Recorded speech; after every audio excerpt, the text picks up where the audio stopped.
published 1924 Eastern Daylight Saving Time, the 9th of May 2018, updated 1924 Eastern Daylight Saving Time, the 9th of May 2018. Brendan Rodgers claimed Celtic would have struggled to break down a team of firemen if they had played in the ultra-defensive formation Kilmarnock used in last night's Parkhead stalemate.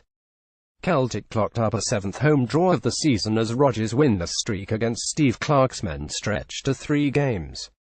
But the Parkhead boss was quick to absolve his makeshift side of blame for failing to make the breakthrough, believing Killy's spoiling tactics were more of a factor.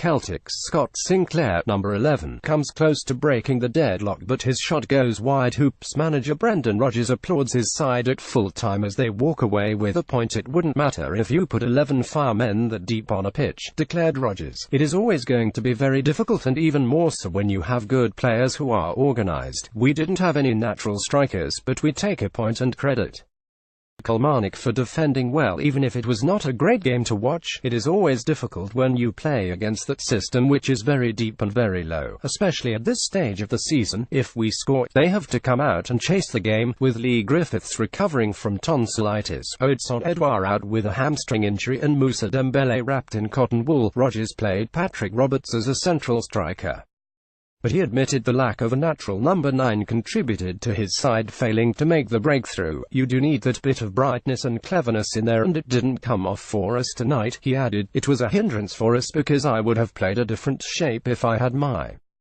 strikers fit. Moussa is our only fit striker at the moment, plus he is coming back from injury, so I couldn't put him at risk. I need him for the weekend, so he should come back in for the Aberdeen game. If you get an early goal, then it opens it up a bit more. But we weren't able to. We had total control of the game and got into some good areas. We just didn't have the bit of luck to break through. On the plus side, we managed to get a lot of guys some game time, and we also kept a clean sheet. There's no doubt if I'd had the players available, I'd have played a different system against that low block, but it was too big a risk. Killy boss Clarke below lauded his players' discipline throughout the game, with the point gained ending a run of 3 straight league defeats. It was a controlled and disciplined performance where we restricted Celtic to very few chances, he said. I think Jamie McDonald had one save with his foot in the second half, but I thought we were pretty comfortable defensively. Apart from that, as a coach, you were never happy. We could have done a lot more with the ball. We didn't use it well enough going forward and didn't look a goal threat, which is disappointing because we usually do. I thought we were a little leggy and jaded second half at the end of a long season. But there is one game to go, and we'll try to finish on a positive note against Hearts on Sunday. We have good players who listen to what they are told. We didn't work too much on shape for this game, so we went back to 2 or 3 months ago. I said if you stay in your shape, you might be able to nick some points.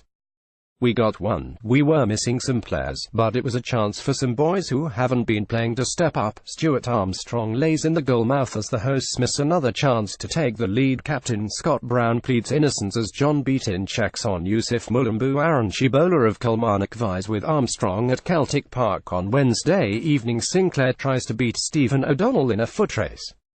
As the Englishman sprints down the line, Gary Dicker, left, tries to muscle Callum McGregor, centre, off the ball in the goalless draw. Celtic left-back Calvin Miller tries to stay on his feet at Celtic Park on Wednesday evening. The Celtic manager has a laugh with his players following the final whistle at Celtic Park. Rodgers shakes Steve Clarke's hand after the two sides fight out a goalless draw.